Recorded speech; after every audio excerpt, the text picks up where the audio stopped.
of the National Unity Platform. Honorable Nakimuli passed away on the 19th day of April 2026 at Alexandra Medical Center, where she had gone to undergo a surgical procedure.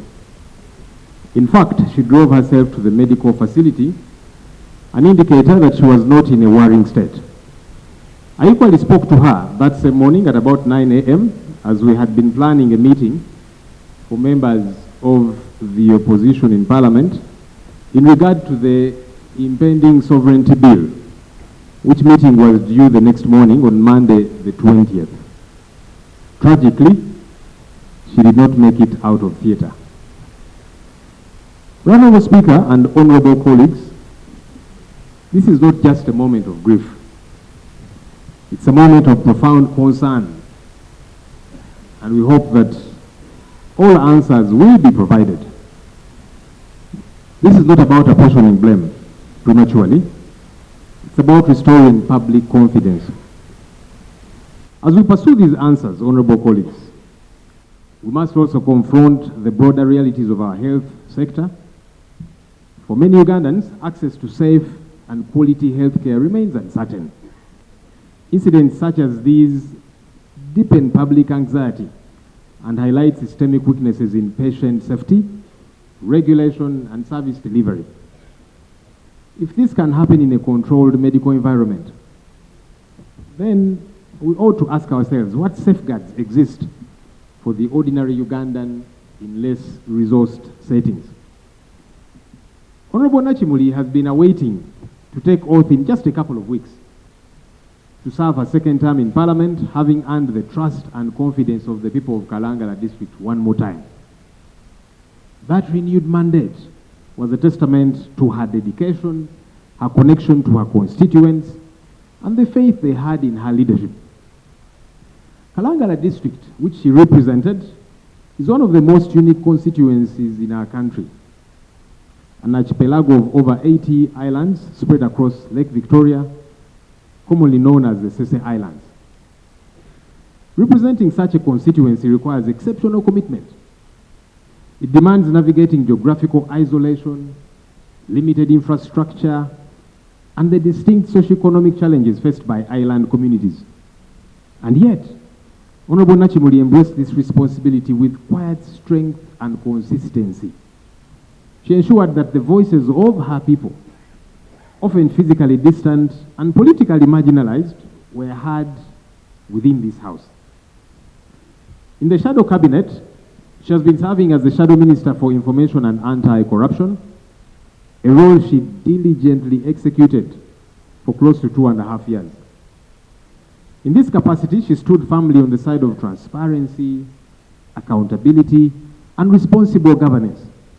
She approached oversight with seriousness and clarity, contributing meaningfully to discussions of public accountability and the management of national resources.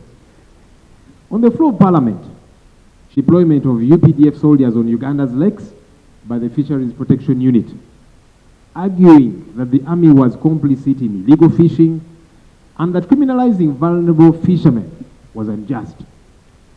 She criticized the unit for confiscating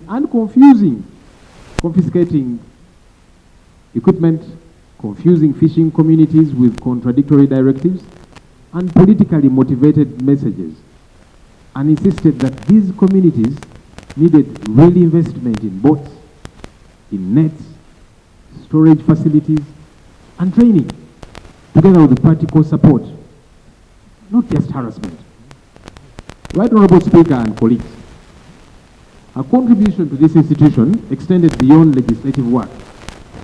Honorable Nakimuli served as our lady captain of the parliamentary volleyball team, and under her leadership, our team recently secured another gold for Uganda, the East African Community Interparliamentary Games.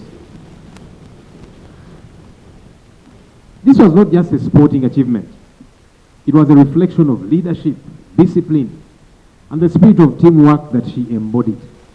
No wonder we are all here in numbers. Those who had the privilege of working closely with the Honorable Nakimuli will remember her as calm, composed, and purposeful. Her work spoke for itself.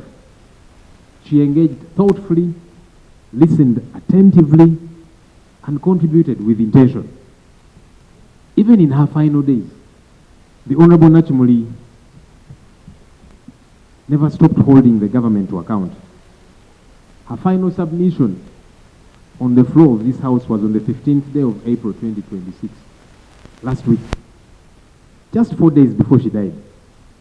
She was questioning government's preparedness regarding our sports facilities ahead of a CAF inspection, now that Uganda is set to host AFCON alongside other East African countries. She was still pressing for details, still demanding accountability. Even at the end, Honorable Nakimuli was working. Even at the end, she was holding the government accountable, which was her cardinal duty as a member of parliament. It is particularly painful that her young life has been cut short at a time when she was just about to begin a renewed chapter of service under her second term. She had more to offer, more to build, and more to contribute to this nation. Her passing is a loss to her family, to the people of Kalangala, to the national. We must also honor her not only with words, but with action. Honoring her means strengthening our systems so that no Ugandan loses their life the way she lost hers. It means recommitting ourselves to the values of accountability, of service, and integrity, values that she held dear. We owe it to her.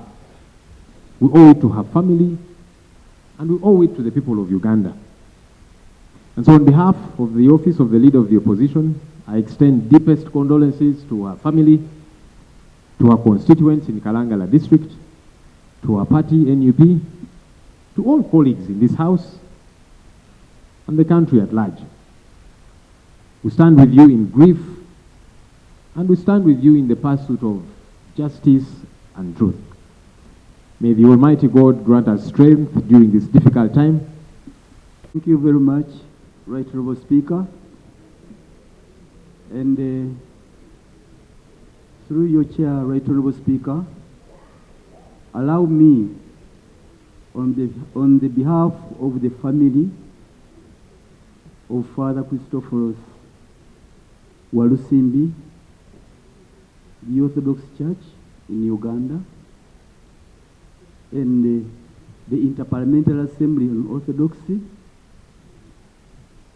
to convey the sincere appreciation towards you, Right Honourable Speaker, members of Parliament, the Leader of Opposition and the National Unity Platform, government, and all staff and the public there, the voters, the people of Kalangala and Uganda on this tragic moment. It is hard to stand here to imagine that one of us is lying and has departed from us. And the pain goes to know that she was a first-timer, but surprisingly, she had caught up well, she had fallen in, and her immense contribution is well far beyond any imagination. I want to thank her for that. Thank you. Thanks, colleagues who have made it possible. Across the political aisle here, thank you. I want to thank you really, Madam Speaker and the members. I want to thank you. You did not let us down because we are few. We are two. She's gone. And in May I'll also be gone. And you can imagine the void that remain here.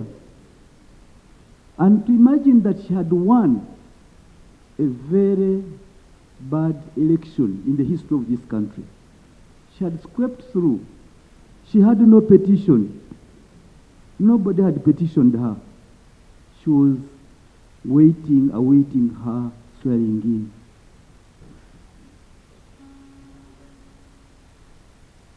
and that is life. I won't delve into a lot of things, but I was touched by the lead of government business. She spoke so well. She appreciated the character, the steadfastness of she appreciated and took in the steadfastness, the candidness with which Honorable Nakimuli spoke. And I got surprised. It means that even these side members are just worried. Once you stand firm and you speak good, even the government recognizes your contribution. She paid glowing tribute. So it doesn't mean that really, in this parliament, you must say, I.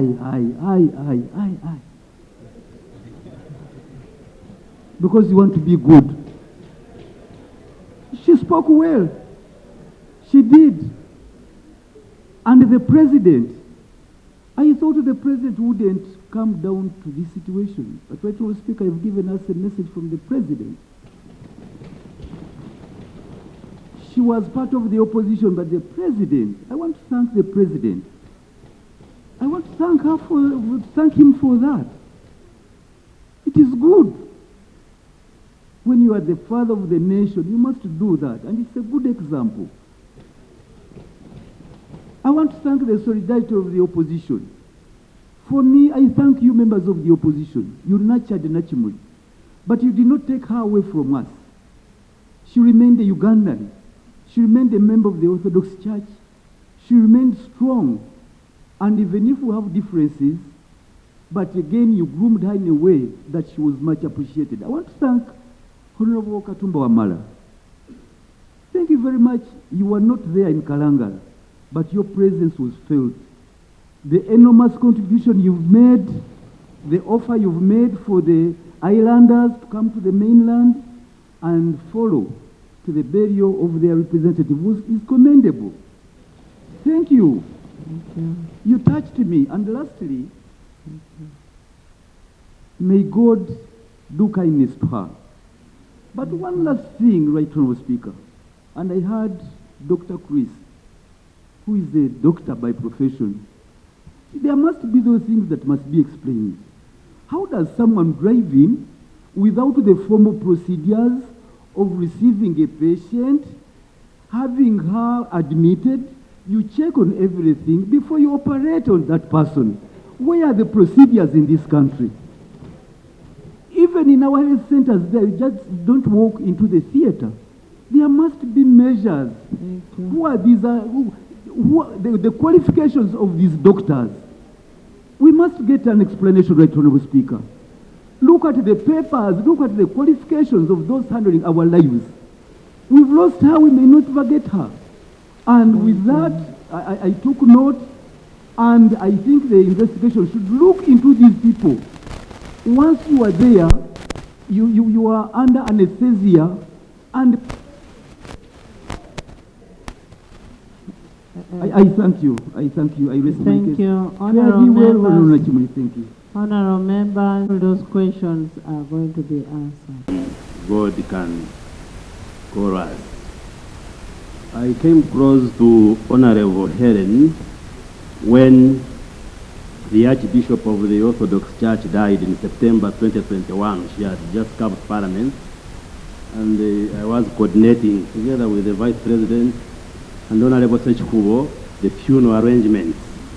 And then also she has been a member of this House, but also we were very close as a shadow minister where she was very active, especially in the committee. And I could use many descriptions to characterize her, but in the brief, she was, like the Vice President said, a very strong believer in the Orthodox faith, very committed, very social, very intelligent, and respectful, and I could use many attributes. Also, to carry out an investigation and produce a report, tell Ugandans what exactly happened. I later spoke to Professor Joel Okuro, who is the chair of the council, and he confirmed a team of doctors from the council were carrying out the investigations. They have visited their Alexandria Medical Center and doing lots of analysis regarding what happened, and a report will be produced. A post-mortem examination has been carried out by 6 expert pathologists at Mulago, including pathologists from police, and a report has been given the Uganda Medical Dental Practitioners Council, which will be part of the general report as they investigate, and at the earliest, this report will be made public. Members of the family, I think, signed for the post-mortem report. I got that confirmation from the executive director of Mulago Hospital. All of us are pained the way she drove herself to the hospital and came back dead. And therefore the assurance I am giving the honorable members that once the report has been completed by Ministry of Health, working with the Uganda Medical Dental Practitioners Council, then all these questions will be answered through that report. Last